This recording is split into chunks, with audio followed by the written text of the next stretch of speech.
پر تمہارے لیے مراد یہ کہ اللہ نے اب قیامت تک آنے والوں کے لیے دین اسلام کو پسند کیا.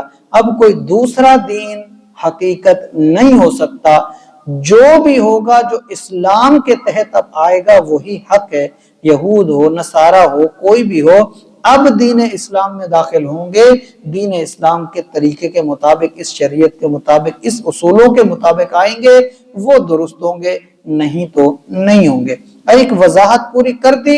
اب اس کے بعد فرمایا اتنی ساری تفصیل ہو چکی، لیکن فَمَنِ اضْطُرَّ فِي مَخْمَصَةٍ غَيْرَ مُتَجَانِفِ الْإِثْمِ، اگر کوئی ایسی صورت ہو کہ حلال چیزوں میں سے کچھ بھی نہ ملے اور جان پر بن آئے کہ اب موت واقع ہو سکتی ہے، اب کوئی حل نہیں ہے، تو اس کا کوئی متبادل بھی نہ ہو، صرف حرام ہی میسر ہو، حلال کوئی متبادل ہو ہی نہ، اور جان جانے کا اندیشہ ہو، تو فرمایا پھر مجبوری کے اندر غیر متجانف الاسم، گناہ کی طرف نہ جائے. جتنا جان بچانے کے لیے ضروری ہے اتنا اس میں سے اگر کھائے تو اس کے لیے گناہ نہیں ہے. لیکن اس کا یہ مطلب نہیں ہے کہ متبادل کو چھوڑ کر فقط حرام کو پکڑا جائے، یہ اجازت نہیں ہوگی. جیسے کہ ادویات کے اندر ایسے معاملات ہوتے ہیں، تو اگر اس کا متبادل ہے تو پھر حرام دوائی کو بھی یوز کرنے کی اجازت نہیں ہوگی.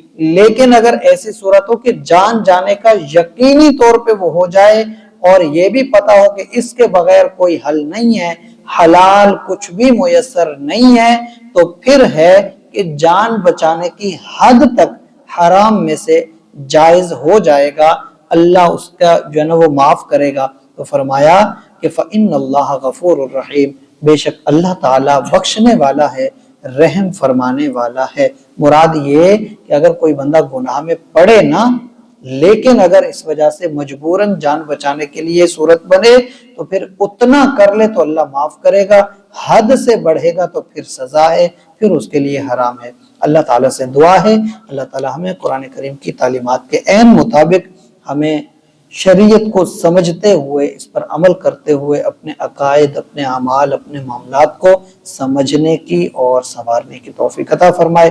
وما علینا الا البلاغ المبین.